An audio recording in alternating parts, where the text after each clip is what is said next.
What's going on, everybody? Mortem here, this time bringing you a video on Kingsvein, an upcoming retro RPG releasing on January 16th, just a couple days from now, which I'm able to do courtesy of the developer, Rad Codex, providing me an early copy. The developer, Rad Codex, is behind a few other popular indie tactical games known as Horizon's Gate and Voidspire Tactics, which were quite well received, and people have been asking me about Kingsvein, so I decided to go ahead and take a look at it. That said, I don't plan on reviewing the thing. All in all, though, I would say that Kingsvein is a retro turn-based tactical game with an interesting plot alongside surprisingly deep combat. The game itself takes place in the subterranean kingdom of Graven, which just so happens to be home to the Diecast, as they're called, which are a people made of living rock, which sounds a lot like Oreads from D&D or Pathfinder to me. But our diecast happens to be a wisp slayer, someone who goes around and kills wisps, which are effectively like demons or evil spirits of some kind that can possess people and turn them into monsters. And that is what brings us to Graven. The kingdom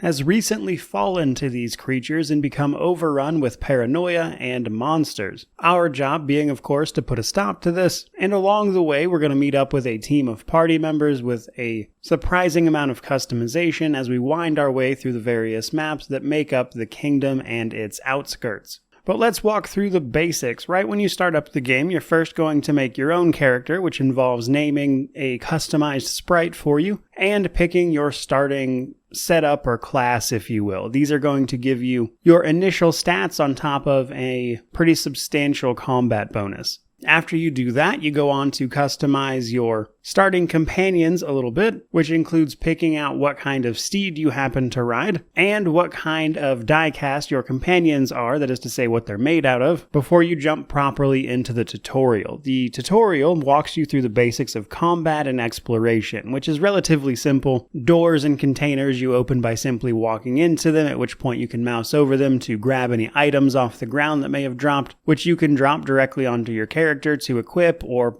simply store in your inventory for later, and there will occasionally be small environmental puzzles related to exploring any given map, though that does get a little more complicated later when you start getting substantial abilities that can affect the landscape in some way, such as being able to freeze water to walk over it with a potential frost spell, or using your weapons to clear obstacles outside of combat, so there is a decent amount to the exploration as well. But as for combat itself, it's structured in a very straightforward way while still maintaining a significant amount of depth once you get into it. Though at a rudimentary level, it is simply an action and move system where you can move and take one action in a turn. This effectively means you can move and attack or activate an ability of some sort, though there are some special abilities such as one of the preset classes that you pick towards the beginning of the game that can give you an extra attack when you kill something, as an example. You can also equip a few different consumable items from your inventory, which will let you use those as your action, as an example. But where it gets much more interesting is your abilities and the things you learn as you go. So for starters, there's a variety of different weapon types that affect different ranges and radiuses around your character on the grid. For weapons, this is pretty straightforward stuff, like a spear has a range of 2, for instance, as opposed to a sword's range of 1. A flail can hit every square around you, where you can normally only attack in, say, cardinal directions with most other weapons. But as you start defeating enemies and gaining experience is where it gets a bit more interesting, because this is when you can start learning abilities for any given sort of specialization. You start off with just one pre-equipped, which goes for all of your companion characters as well, and as you earn experience in these,